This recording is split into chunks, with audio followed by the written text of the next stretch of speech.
Nuclear submarines sit quietly at the bottom of the world's power structure. They're designed to be untouchable, hidden, silent, the last response if the world collapses into nuclear war. But what if something broke? What if a submarine crew fully armed went rogue? Today I'm going to break down exactly how that could happen, even inside one of the most secure systems on Earth, and why it may not be as impossible as most people assume. How nuclear sub-launch protocols normally work. Before we talk about rogue scenarios, let's quickly cover how the system is designed to prevent exactly that. Every nuclear sub operates under multi-layered control. The crew does not launch on its own. They require orders from National Command Authority. Launch codes are transmitted using encrypted signals, authentication devices, and multiple layers of verification. Key personnel must validate and execute, often requiring 2 or more people to physically activate the systems simultaneously. In theory, this makes a rogue launch impossible. But here's the uncomfortable truth. Every system, no matter how secure, is only as perfect as the people who build, maintain, and operate it. New sub, new flaw. Now let's step into our hypothetical. A new generation of nuclear submarine is developed, built for faster response, tighter security, and increased autonomy. In an attempt to modernize, the system is streamlined. Redundant authentication steps are consolidated. Fewer physical devices, more reliance on centralized digital authorization. In this scenario, one critical mistake occurs. A security oversight removes the physical requirement for central launch codes in extreme fail-safe scenarios.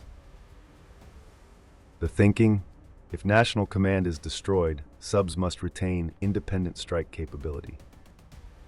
And with that design choice, the final safeguard quietly disappears. How the crew goes rogue. With that flaw in place, you now have the opening for a rogue crew.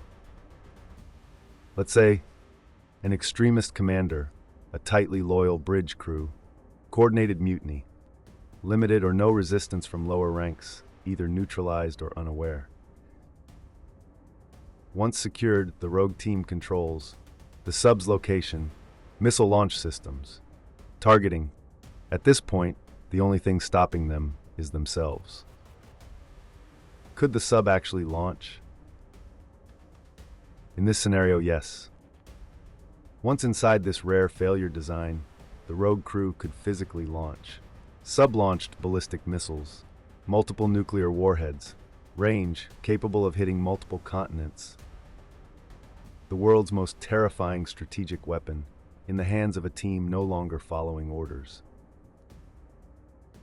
How quickly could nations react? This creates a nightmare for global powers. Early detection systems might not catch it in time. The rogue crew could launch before intercept orders even reach naval command. No national leader wants to be the first to admit one of their own subs went rogue. Meanwhile, the world's nuclear powers go into full alert, unsure whether this is isolated or the opening move of global war. A single rogue sub could force entire nations into DEFCON within minutes. Now, let's be clear. This scenario is highly unlikely. Current systems have layers designed specifically to prevent this. National navies monitor crews extremely closely, especially on nuclear platforms. But unlikely is not the same as impossible. The very reason these fail-safes exist is because the danger is real enough that it was anticipated. One weak link, whether in design, maintenance, or command, could one day expose this exact vulnerability. The reality check. The world's most destructive weapons don't always require a full-scale war.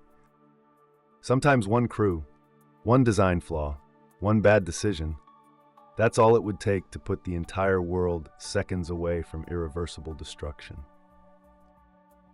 This is the reality most people never think about, but it's part of the system we live inside every single day.